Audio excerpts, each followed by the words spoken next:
নমস্কার বন্ধুরা, মাধুরীজ কিচেনে আপনাদের সকলকে স্বাগত জানাই। আজ তৈরি করব ব্রকলি দিয়ে দারুণ স্বাদের একটা রেসিপি, যেটা খেতে অসাধারণ হয়। আর এইভাবে যদি ব্রকলি রান্না করা হয়, তাহলে ব্রকলি খেতে যারা পছন্দ করেন না, তারাও কিন্তু আঙুল চেটে খেয়ে নেবে। রেসিপিটি তৈরি করার জন্য আমি এখানে নিয়েছি একটা ব্রকলি। তারপর ব্রকলিটাকে এরকম বড় বড় টুকরো করে কেটে নিয়েছি। এরপর ব্রকলির এই টুকরোগুলোকে কিছুক্ষণ গরম জলের মধ্যে ভিজিয়ে রাখবো। এই জন্য গ্যাস অন করে কড়াইয়ের মধ্যে কিছুটা জল ভালোভাবে গরম করার জন্য বসিয়ে দিয়েছি। এর মধ্যে দিলাম হাফ চা চামচ লবণ। জলটা যখন ভালোভাবে ফুটে উঠবে, সেই সময় গ্যাসের আঁচটাকে বন্ধ করে দিচ্ছি। তারপর এর মধ্যে ব্রকলিটাকে ছেড়ে দেব। এরপর একটা ঢাকনা চাপা দিয়ে আমি 10 মিনিটের জন্য ব্রকলিগুলোকে গরম জলের মধ্যে ভিজিয়ে রাখবো।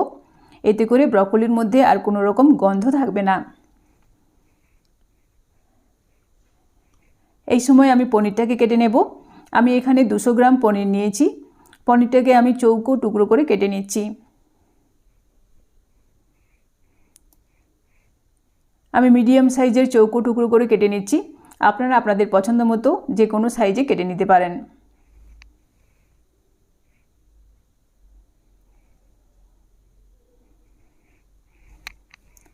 এই দেখুন, পনিরটাকে আমি কেটে নিয়েছি।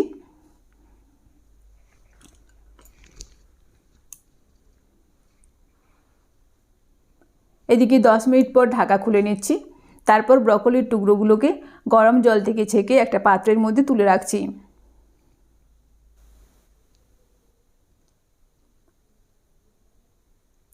তারপর গ্যাস অন করে কড়াইয়ের মধ্যে দিচ্ছি পরিমাণ মতো রিফাইন্ড অয়েল বা সাদা তেল। তেলটা আমি কড়াইয়ের চারদিকে ছড়িয়ে দিচ্ছি।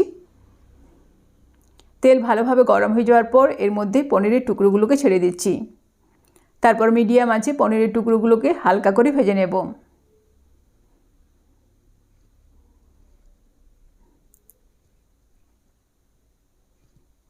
এই দেখুন, পনিরের টুকরোগুলোকে আমি হালকা করে ভেজে নিয়েছি। এরপর তেল থেকে ছেঁকে অন্য একটা পাত্রের মধ্যে তুলে রাখবো।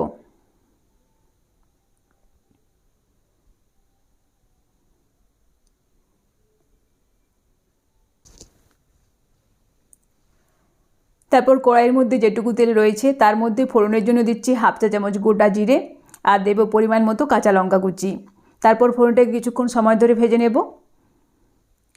ফোড়নটা একটু ভাজা ভাজা হয়ে যাওয়ার পর এর মধ্যে দিচ্ছি একটা বড় সাইজের পেঁয়াজ কুচি। তারপর পেঁয়াজ কুচিটাকেও কিছুক্ষণ সময় ধরে ভেজে নেব। পেঁয়াজ কুচিটাকে আমি কিছুক্ষণ সময় ধরে হালকা করে ভেজে নিয়েছি।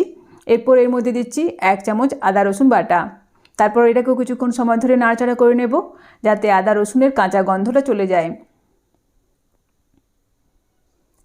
পেঁয়াজ আদা রসুন আমি হালকা করে ভেজে নিয়েছি। এরপর গ্যাসের আঁচ কমিয়ে এর মধ্যে দিচ্ছি হাফ চা চামচ হলুদের গুঁড়ো আর দেবো হাফ চা চামচ কাশ্মীরি লাল লঙ্কার গুঁড়ো। তারপর মশলাটাকে ভালোভাবে মিশিয়ে দেব। এরপর এর মধ্যে জল ঝরিয়ে রাখা ব্রকলিটাকে ছেড়ে দেব। এর সঙ্গে দিচ্ছি পরিমাণ মতো লবণ। তারপর মশলার সঙ্গে কিছুক্ষণ সময় ধরে নাড়াচাড়া করে নেব।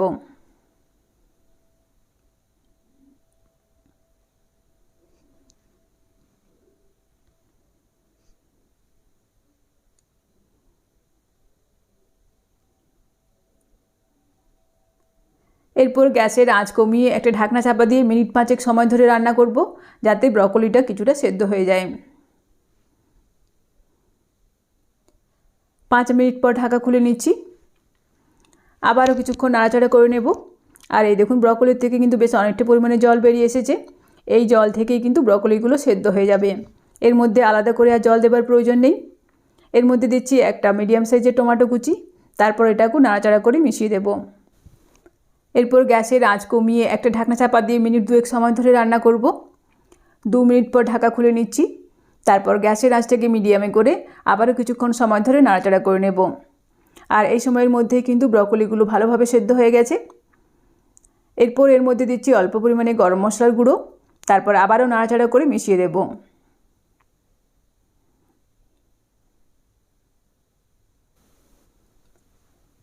এরপর আমি এর মধ্যে ভেজে রাখা পনিরের টুকরোগুলোকে ছেড়ে দিচ্ছি।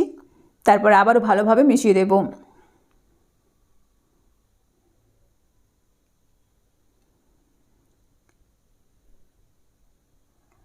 এরপর গ্যাসের আঁচ কমিয়ে আবারও মিনিট 2 সময় ধরে ঢেকে রান্না করব, যাতে পনিরের মধ্যে সমস্ত মশলার ফ্লেভার ঢুকে যায়।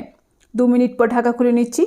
তারপর গ্যাসের আঁচটাকে মিডিয়ামে করে এরপর সমস্ত কিছু খুব ভালোভাবে ভাজা ভাজা করে নেব।